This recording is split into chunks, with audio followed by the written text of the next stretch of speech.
आपने college dropouts की कई कहानियां पढ़ी होंगी जिन्होंने कड़ी मेहनत और लगन से अरबपति बनकर अपना नाम बनाया। इस वीडियो में हम एक ऐसे व्यक्ति के बारे में बात करने जा रहे हैं जो अपने स्कूल के दिनों से ही पढ़ाई में बहुत होशियार था और बहुत कम उम्र में कॉर्पोरेट जगत में उच्च स्थान हासिल करने में सफल रहा।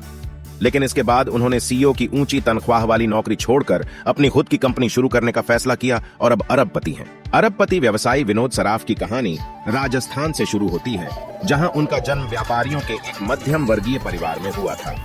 विनोद सराफ 7 भाई बहनों में सबसे बड़े थे और वानिद को कम उम्र में ही एहसास हो गया था कि शिक्षा ही जीवन में बड़ी चीजें हासिल करने का एकमात्र तरीका है।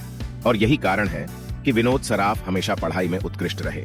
उन्होंने महज 17 साल की उम्र में स्टेट टॉपर के रूप में स्नातक की पढ़ाई पूरी की और फिर 19 साल की उम्र में गोल्ड मेडलिस्ट के रूप में बिट्स पिलानी से एमबीए की डिग्री हासिल की। एमबीए करने के बाद विनोद सराफ ने कॉर्पोरेट जगत में कदम रखा, लेकिन हिंदी पृष्ठभूमि के कारण शुरुआत में उन्हें बड़ी बहुराष्ट्रीय कंपनियों में नौकरी नहीं मिली।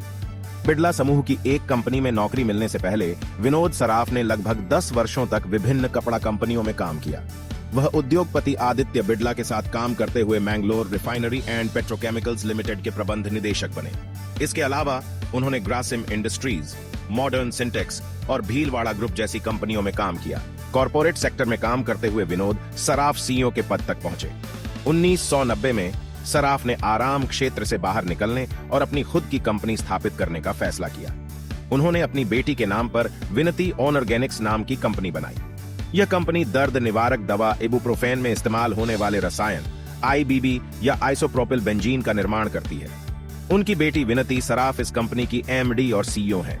विनोद सराफ की कुल संपत्ति लगभग 15 करोड़ रुपए है, जबकि विनती ऑर्गेनिक्स का मार्केट कैप लगभग 20,014 करोड़ रुपए है।